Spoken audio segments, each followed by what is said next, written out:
emotional intelligence. Tell us, Puru, something about this, and why should even organizations or individuals even bother about emotional intelligence? What is so compelling about this subject? That's an interesting question, Sushant. I've invested 2 years of my precious time in researching on the subject for two reasons. Number one, I had a love for that subject. Secondly, when I read the World Economic Forum report, emotional intelligence was identified as one of the futuristic competencies. I thought that I should invest my time in penning down this book. The other reason is, I think there's a tremendous amount of emphasis in the last few decades in our education system on IQ.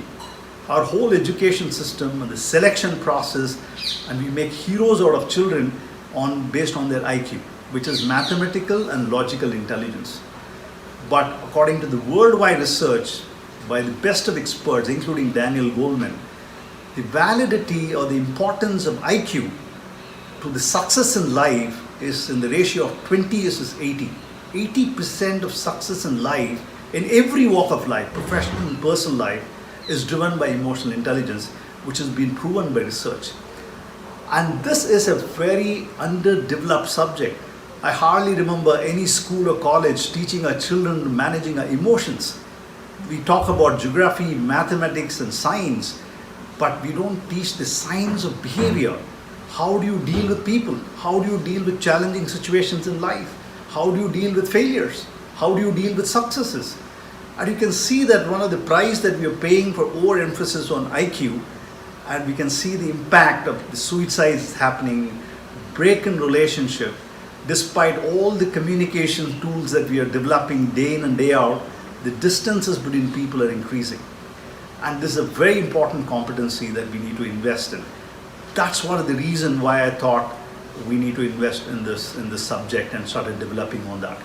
The other dimension of emotional intelligence which I wanted to highlight is invariably the factor of top professionals in every walk of life, whether it's medical professions or business or personal life or even being a parent. Devoid of emotional intelligence in the environment and family and organization takes not only a toll on relationship, we are not able to transfer a good amount of emotional intelligence to our next generation, which are our children. In my opinion, the best gift that you ever can give to your next generation is to teach them to manage emotions. Emotions are a very potent resource. If it is not used effectively, it can be destructive. Emotions like anger, depression, sadness, frustration, anxiety, it's not managed well, does not only confine its impact to relationship, it has had an impact on health.